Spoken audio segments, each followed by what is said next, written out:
Did you know that the human stomach can store up to 4 liters of food at any time? That's about as much as 2 Coke bottles. Insane! So in this video, we're going to see how our stomach helps us process food it just received from the oral cavity and the esophagus. So why don't we take a look just at the stomach here, and I'll zoom in on it so that we can talk exclusively about what this guy is up to.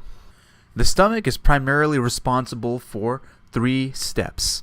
First of all, it's going to receive a bolus of food from the esophagus above.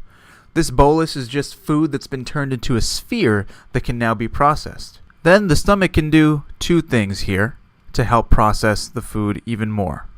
The first thing the stomach does is that it churns this bolus, or it churns the food.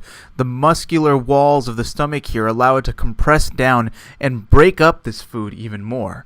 In addition, there's also a certain degree of hydrolysis, or enzyme-assisted degradation or breakdown of this bolus. And we'll talk about the enzyme that's responsible for this process in a moment.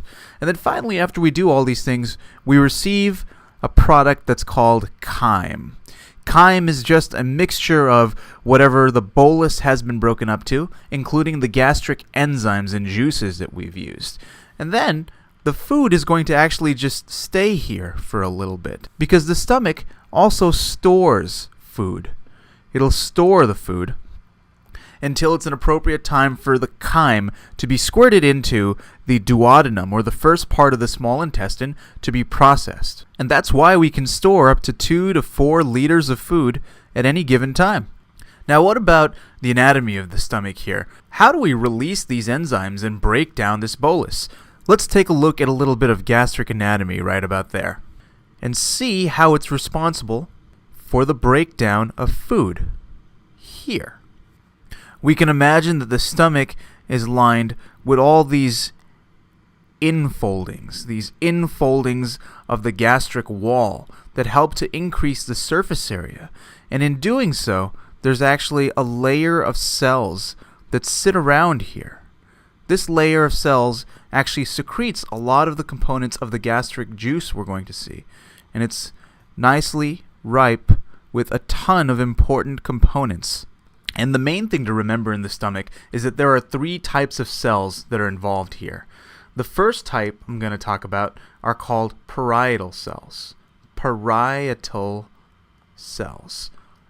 And the main thing that's released from parietal cells is hydrochloric acid. Hydrochloric acid, it's a very acidic or a very corrosive acid that's actually more acidic than battery acid. In addition to parietal cells, we also have chief cells. These guys secrete an enzyme called pepsinogen. And this is the inactive form of the enzyme. Pepsinogen is not active. In fact, in order for hydrolysis to occur, we need an enzyme that's called pepsin. How is pepsin made? Well, we're going to need pepsinogen to make it. But the pepsinogen, and whenever you see gin, G-E-N, at the end of a name, that means that it's almost there. It just needs to be processed. In order to turn pepsinogen into pepsin, we need hydrochloric acid, which will break down this protein to turn it into this active form that can then be used for hydrolysis. Now, what would happen if we just had a bunch of pepsin or a bunch of hydrochloric acid present in the stomach all the time? What do you think would happen to the stomach? It would probably eat itself alive. Isn't that right? I mean, you've got your cell membrane that definitely has a considerable amount of protein that should be present there. And in addition, you've got this really corrosive acidic substance that can eat through your stomach. And that's actually how you have gastric ulcers. But not all of us have gastric ulcers.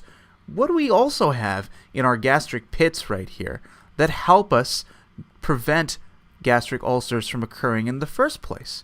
Well, the third type of cell that we have sitting in here are actually called mucus cells. Mucus cells. And just like the name suggests, mucus cells release what's called mucin. And this is a coating that will sit around the stomach to make sure that things like pepsin or hydrochloric acid don't degrade the stomach. Without mucus cells, we would eat ourselves alive. So as a review, the three things the stomach will do for us is that it'll churn with its very muscular walls to help break down the bolus in a very physical activity. Also, there's an enzymatic or a chemical process that occurs here where we use pepsin to degrade food. Now, pepsin itself only degrades one type of nutrient, and that's protein. This will break peptide bonds, or the bond that connects amino acids to one another, to degrade your protein macromolecules. So that's the only type of nutrient that's broken down in your stomach. Once we hydrolyze a significant amount of the protein, we're going to produce chyme that is stored in the stomach until it's the right time for it to be released into the next part of your GI tract, called the duodenum, the first part of the small intestine. And that's how your stomach works.